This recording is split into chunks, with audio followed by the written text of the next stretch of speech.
સમગ્ર ગુજરાતમાં ઠંડીનો પ્રકોપ વધ્યો છે અને તેની સાથે જ શિયાળાની ઋતુમાં સામાન્ય રીતે જોવા મળતા શરદી, ખાંસી અને કફ જેવા રોગોનું પ્રમાણ પણ વધવા લાગ્યું છે।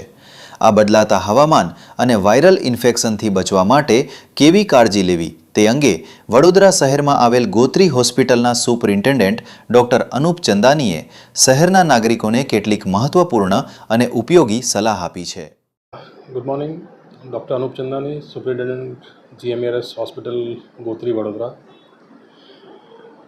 આપણે સૌ જાણીએ છીએ કે આ વખતે ઠંડીનો પ્રકોપ વધારે છે। શિયાળો ખૂબ સારો છે, સિઝન સારી છે, પર આપણા જે સમાજમાં જોવા મળે છે, સોસાયટીમાં જોવા મળે છે કે શરદી ખાંસીના કેસીસ બહુ વધી રહ્યા છે। કોમન કોલ્ડ જે કહેવાય એ ઠંડીના લીધે લોકો પર અસર દેખાઈ રહી છે। આપણે એક જવાબદાર નાગરિક તરીકે પોતાની હેલ્થનું ખાસ ધ્યાન રાખવાનું હોય છે।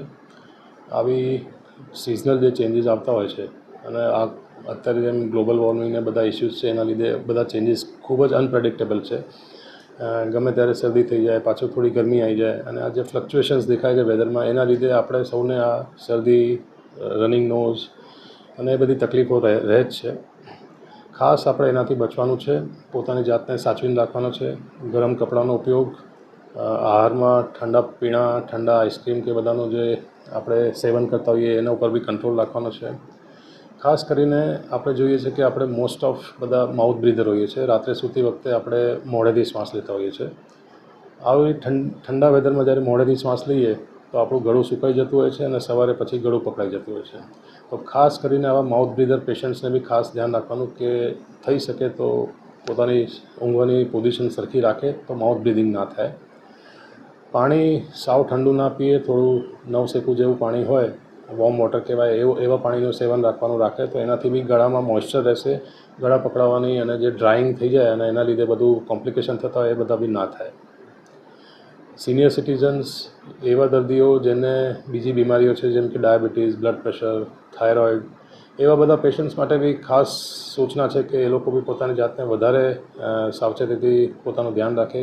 ગરમ કપડાં, ખાસ કરીને કાન ઢાંકેલા હોવા જોઈએ એ ટાઈપનું પ્રેક્ટિસ રાખશે તો એમને આ સિઝનલ ચેન્જીસ, જે વેધર ચેન્જીસ છે એનાથી બચાવ થશે અને રૂટીન લાઈફમાં કોઈ વધારે પ્રોબ્લેમ નહીં આવે। આપણે સૌ જાણીએ કે થોડું બી કોમન કોલ્ડ થાય તો આખા શરીરમાં કળતર થાય છે, ફીવરિશ લાગે અને પછી આપણું કામ કરવાની ક્ષમતા ઓછી થઈ જાય છે અને ધીમે ધીમે આપણી ઇમ્યુનિટી ઓછી થાય, એના લીધે બીજા રોગચાળા બી કદાચ હાવી થઈ શકે।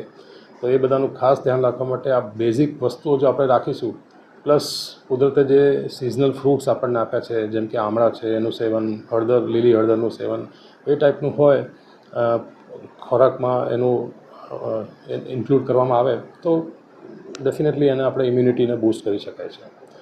તો સૌ નાગરિકને સ્પાર્ક ન્યૂઝ તરફથી સંદેશો પહોંચાડવા માગું છું કે સિઝનલ વેરિએશન્સ આગળ આપણે કોઈ વધારે મેડિકલ હેલ્પ કર્યા કરતાં આપણે પોતાની જાતને કાળજી રાખીએ અને પોતાનું જીવનશૈલી બદલીએ તો આપણે એનાથી બચાવ થશે।